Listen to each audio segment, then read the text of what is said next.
Mi nombre es Renzo Vargas Gutiérrez y en esta oportunidad voy a exponer el seminario 4, fotosíntesis y almidón. Bien, bien, vamos con fotosíntesis.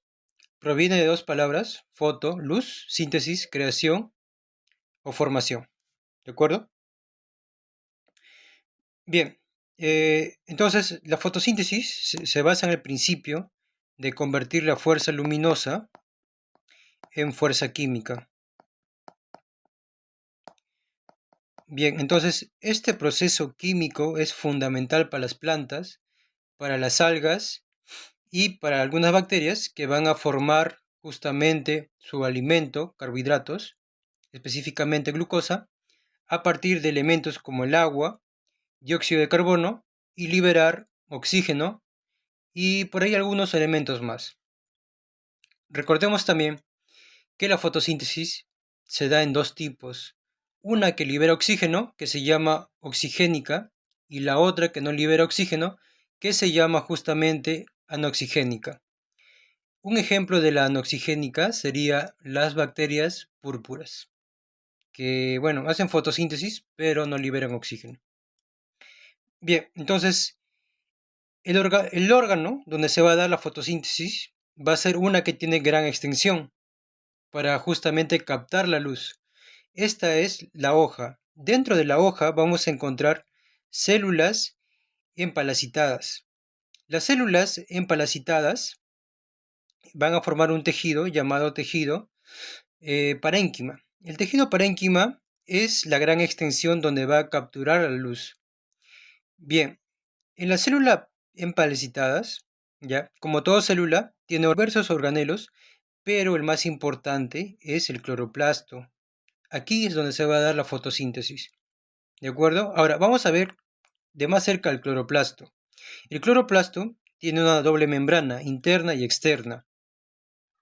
Dentro del cloroplasto vamos a encontrar pequeños botones formando columnas que se va a llamar tilacoides. Es importante el tilacoides porque aquí es donde se va a dar la fase luminosa de la fotosíntesis. Y fuera del tilacoides, que está justamente en el borde que está justamente rodeando al tilacoides, encontramos al estroma. El estroma es donde se va a dar la fase oscura. Entonces vamos con la fase luminosa. En la fase luminosa, también llamada fotofosforilación, ¿ya? Donde interviene la luz solar, interviene el agua liberando oxígeno, ¿correcto? Esta fase luminosa, como les dije, se va a dar en el tilacoides. Para ser más específico, se va a dar en su membrana. También es importante tener en cuenta la molécula de pigmentación, la conocida clorofila. Esta va a ser importante porque es la que me va a ayudar a capturar la luz solar. La luz solar desciende, la luz solar va a descender, ¿ya? Y va a impactar directamente en el fotosistema 2. En el fotosistema 2. Dentro del fotosistema 2 está la clorofila. La clorofila, al capturar los fotones que van a venir de la luz solar o de la energía luminosa, va a comenzar a excitarse. Mediante una cascada de excitación, ¿ya? Se va a liberar dos electrones. Quiere decir que el fotosistema 2 va a perder dos electrones, que va a ir justamente a la cadena de transporte de electrones 2. ¿De acuerdo? Pero, esperemos un momento ahí. El fotosistema 2 ha perdido dos electrones. Necesita recuperar esos dos electrones para que se vuelva a estabilizar. Por lo cual, va a tomar una molécula de agua, la va a degradar y a partir de esta molécula de agua vamos a tener iones de hidrógeno y media molécula de oxígeno. Muy bien, entonces vamos con el electrón que estaba en la cadena de transportes de electrones 2, ¿ya? Este electrón representa una carga energética que justamente va a activar, esta carga energética va a activar a las bombas de hidrógeno para que el ion de hidrógeno entre dentro del espacio tilacoidal. ¿ya? Y ahí se van a acumular. Entonces, estos electrones van a llegar mediante el transporte o la cadena de transporte de electrones 2 al fotosistema 1 para tratar de excitarlos ahí. Pero no se va a lograr exactamente porque recordemos que ya se ha perdido esa carga energética de los electrones. Entonces, otra vez va a intervenir la luz solar, fotoexcitando otra vez a la clorofila, va a liberar 2 electrones. Estos electrones, que representan carga energética, son necesarios justamente para tratar de unir una molécula de NADP positivo con un ion de hidrógeno. Unen estos 2 elementos para formar un NADPH. Este NADPH se va a utilizar posteriormente en el ciclo de Calvin. Ahora, recordemos que dentro del espacio tilacoidal se estaba aglomerando iones de hidrógeno, demasiados iones de hidrógeno, que tienen que ser liberados por la gradiente, obviamente, tienen que ser liberados. Van a salir por la proteína transportadora ATP sintasa. Al mismo tiempo, esta proteína ATP sintasa va a fosforilar un ADP formando un ATP, que se va a utilizar en el ciclo de Calvin, en la fase oscura. Bien, entonces estos serían los dos productos que se forman en la fase luminosa, NADPH y ATP. Ahora vamos a la fase oscura. En la fase oscura vamos a tener la intervención esencial del dióxido de carbono. Tiene que haber dióxido de carbono para que haya fase oscura. El que se va a encargar de capturar el dióxido de carbono va a ser la proteína RUBP, o también conocida como ribulosa 1,5 bifosfato. ¿Ya? Ribulosa 1,5 bifosfato. Esta proteína captura. Recuerda que esta proteína tiene 5 carbonos y el dióxido de carbono tiene un carbono, obviamente, ¿no? Un carbono. La que va a fijar el carbono adicional para formar una molécula de 6 carbonos va a ser la enzima rubisco. Esta enzima rubisco va a fijar un carbono y se va a formar una molécula de 6 carbonos. Pero va a ser inestable, por lo cual se va a romper en 2 y va a formar 2 moléculas de 3 carbonos separadas, que se le va a llamar justamente 3-fosfoglicerato. Acá lo tenemos, 3-fosfoglicerato. Con la intervención de este ATP está viniendo, recordemos, está viniendo del ciclo de la fase luminosa, y la intervención del NADPH, que también viene de la fase luminosa, ¿ya?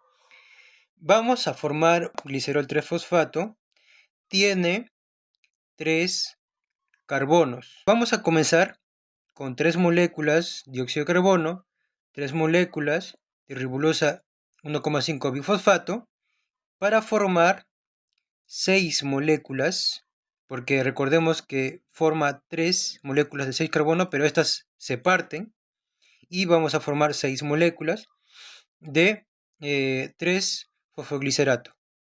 ¿Ya? Que estas 6 moléculas, obviamente, me van a formar 6 moléculas, ¿ya? De glicerol 3-fosfato. Ahora, una sola molécula de glicerol 3-fosfato va a ir a la formación de glucosa, y 5 va a ir otra vez a reciclarse, a formar otra vez. En este caso se va a formar mediante la intervención de ATP, ¿ya? Se va a formar otra vez ribulosa 1,5 bifosfato, para que otra vez vuelva a hacer el ciclo y así sucesivamente se vuelva a crear moléculas como el glicerol 3-fosfato. Ahora recordemos, el glicerol 3-fosfato solamente tiene 3 carbonos, miren, 3 carbonos nada más, 3 carbonos. solo tienen 3 carbonos. Pero, si tú recuerdas, anteriormente te expliqué, la fórmula general de la glucosa es C6, o sea, 6 carbonos, 12 hidrógenos y 6 oxígenos. Entonces, como el glicerol 3-fosfato solamente tiene 3 carbonos, me falta otros 3 carbonos para formar una glucosa, por lo cual tiene que darse un ciclo más, y así, con un ciclo más, voy a tener otro glicerol 3-fosfato, con el cual ambas uniones me van a dar glucosa. Y la glucosa, cuando se junta mediante enlace glucosídico, me da almidón. Listo. Con esto acaba la fase oscura. Ahora vamos a ir al tema de almidón. Es un polímero que está compuesto por glucosa. ¿De acuerdo? También se le puede llamar homopolisacárido. ¿Por qué homo? Porque se forma solamente de un elemento que es glucosa. Y polisacárido se forma a partir de varios monosacáridos. ¿De acuerdo? Entonces el origen es vegetal. Su función es de reserva energética en las plantas. Y también lo podemos encontrar principalmente en amiloplastos. Esto lo voy a explicar posteriormente, ¿ya? Pero se encuentra principalmente en amiloplastos. Anteriormente vimos que la glucosa se formaba en los cloroplastos. El almidón también se puede formar en los cloroplastos, pero sería por corto tiempo. ¿De acuerdo? Ya, esto lo explico después, pero deben tenerlo en cuenta. ¿De acuerdo? Ahora, hay dos tipos de almidón. Una es la amilosa, el otro es la amilopeptina. La amilosa se va a formar por glucosa por enlace glucosídico alfa 1,4, donde se va a unir los vértices 1 con los vértices 4, por eso es que se le llama alfa 1,4, y va a ser de forma lineal, ¿ya? Va a ser de forma lineal, no ramificada, pero como va a ser de forma lineal, en cierto tiempo de distancia de la cadena va a comenzar a formarse helicoides, ¿ya? De forma espiral, y va a tener esa forma.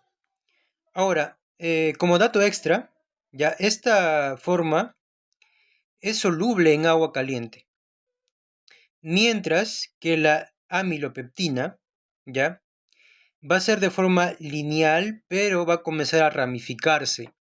Entonces, de la misma forma, va a tener el enlace glucosídico alfa 1,4, pero va a tener otro enlace que va a ser el principal para que sea ramificable, que va a ser el enlace alfa 1,6. Con este enlace va a comenzar a ramificarse. Importante, en laboratorio se trata de identificar, en este caso el almidón, mediante la reacción de Lugol. En su reactivo tiene el elemento yodo. El yodo es esencial porque justamente se va a acoplar o se va a adherir en la estructura helicoidal de la amilosa. Se adhiere y es la que va a comenzar a pintar de color azul oscuro o púrpura negro. ¿De acuerdo? Entonces, el Lugol es importante para encontrar justamente este polisacárido. Y también vamos a ir a, como les expliqué anteriormente, dónde es que se va a encontrar el almidón. Bien, la ubicación del almidón ya se da en los plastidios, en los vegetales. Recordemos una cosa, miren, como les dije anteriormente, a nivel del cloroplasto se va a dar también el almidón, pero va a ser por corto tiempo, va a ser temporal. Por lo general se da en los amiloplastos, que son tejidos no fotosintéticos, ¿de acuerdo? Ahora, ¿dónde encontramos estos amiloplastos? Encontramos en los tubérculos, en las semillas, en las raíces, que va a cumplir la función de almacenamiento a largo plazo. Recordemos, el cloroplasto tiene un antecesor, ese antecesor se llama proplastidio. Este proplastidio, ¿ya?, va a tener hijos por el cual se va a formar el cloroplasto, el leucoplasto y el cromoplasto. Hay una excepción, o bueno, hay una variable que se puede formar el etioplasto. Este etioplasto se da en plantas donde no pueden tener o no hay mucha luz, o sea, no llega mucha luz, va a desarrollarse un tipo de cloroplasto que es justamente el etioplasto, ¿de acuerdo? Bien, ahora es importante porque el leucoplasto va a tener otra descendencia por el cual se va a dar proteinoplasto, ¿no? Proteinoplasto es donde se va a acumular proteína. Por otra parte, va a tener otra descendencia que es el helioplasto. El helioplasto va a acumular o va a almacenar lípidos, grasa.